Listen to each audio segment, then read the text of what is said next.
जंगल में टोनी नाम की एक जालिम चिड़िया रहा करती थी। उसका स्वभाव बहुत ही कठोर था। वो अपनी बहू टुनटुनी चिड़िया पर बहुत अत्याचार करती थी। एक दिन टुनटुनी खाना बनाती है और अपनी सास को खाने के लिए देती है। वो गुस्से से चिल्लाने लगती है, अरे ओ टुनटुनी, ये तूने कैसा खाना बनाया है? इसमें तो नमक ही नहीं है। वो माँ जी, गलती से मैं नमक डालना भूल गई। मैं अभी लाकर नमक डाल देती हूँ।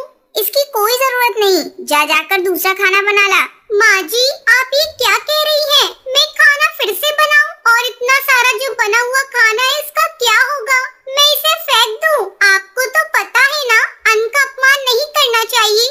तुझसे किसने कहा कि ये खाना तू फेंक दे? ये बिना नमक वाला खाना अब तू खाएगी, समझी? अब जा यहाँ से, खड़ी खड़ी मेरा मुंह मत देख। 10 मिनट के अंदर खाना बन जाना चाहिए, वरना मैं तुझे कच्चा चबा जाऊंगी। रात को जब टुनटुनी चिड़िया अपने कमरे में सोने के लिए जाने लगती है, तब टूनी चिड़िया उसे बुलाकर अपने पैर दबाने के लिए कहती है, वो माँ जी, मेरी तबीयत ठीक नहीं है, मुझे चक्कर आ रही है। मैं अपने कमरे में जाकर आराम करना चाहती हूँ। अरे करमजली, तू दिन भर क्या करती है जो तेरी तबीयत खराब हो जाती है? ये सब बस तेरे काम ना करने के बहाने हैं। इसी तरह दिन गुजरने लगते हैं। एक दिन टूनी चिड़िया अपनी बहू टुनटुनी चिड़िया की शिकायत अपनी सहेली सुंदरी कौवी से कर रही थी।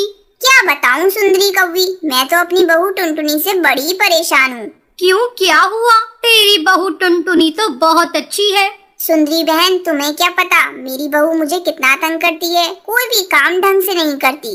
मेरा बस चलता तो मैं उसे अपने घर की बहू बनाती ही नहीं। वो तो मेरे बंटी कबूतर ने जिद पकड़ ली और ये कमबख्त मेरे घर की बहू बन गई। मैं तो चाहती हूँ किसी तरह इससे मेरा पीछा छूट जाए और मैं अपने बेटे की दूसरी शादी कर दूं। टूनी, तू ये सब कैसी बातें कर रही है? अब टुनटुनी तेरे घर की बहू है, तू इसे जैसे रखेगी वैसे रहेगी। एक बात तुझसे कहती हूँ, तो बुरा मत मानना। अपनी बहू को अपनी बेटी समझ, फिर देखना तेरी जिंदगी कैसे आराम से कटती है। चल अब मैं चलती हूँ, बहुत देर हो गई। फिर सुंदरी कौवी वहाँ से चली जाती है। उन दोनों की बातें टुनटुनी चिड़िया सुन रही थी। शाम को जब टुनटुनी चिड़िया की माँ का फोन आता है, तब टुनटुनी चिड़िया फूट फूट कर रोने लगती है।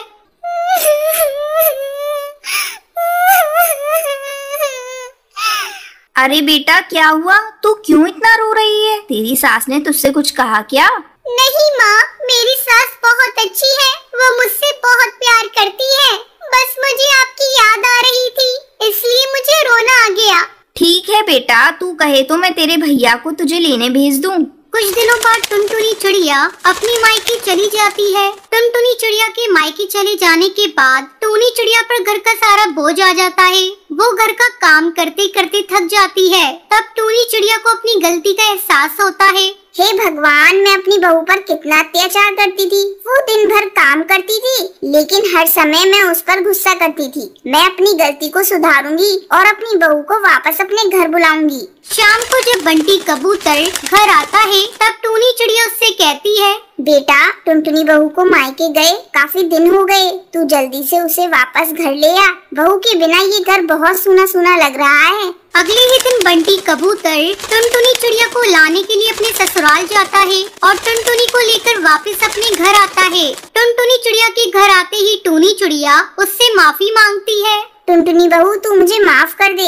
आज से तू मेरी बहू नहीं बल्कि तू मेरी बेटी है। अब से घर के सारे काम हम दोनों मिलजुल कर किया करेंगे। इतना कहकर टूनी चिड़िया टुनटुनी चिड़िया को गले लगा लेती है। फिर वो सभी खुशी खुशी रहने लगते हैं। क्या भाई लोग, आप 500 सब्सक्राइबर का एम पूरा कर सकते हो? सब्सक्राइब कर दो यार।